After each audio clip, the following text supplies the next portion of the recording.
ஊருக்குள்ள சுச்சமம் தெரியும். ஒரு ஆத்திரம் பிறந்தா அப்ப இவன் யாருன்னு புரியும்.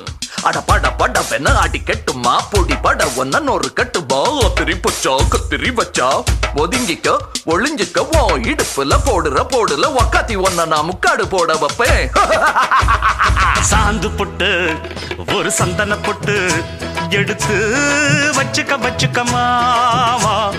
பூ முடிச்சு ஒரு சேலைய கட்டு இனி நீ வெட்டிய கட்டிக்கலாமா. கம்பெடுத்தா சொல்லி அடிப்பேன் ஜல்லி காளைய போல் துள்ளி குதிப்பேன். ஒரு பம்பரமா சுத்தி அடிப்பேன் உங்க பாட்டனுக்கும் கத்து கொடுப்பேன். சாந்து பொட்டு ஒரு சந்தன பொட்டு எடுத்து வச்சுக்க மாமா. பூ முடிச்சு ஒரு சேலைய கட்டு இனி நீ வெட்டிய கட்டிக்கலாமா.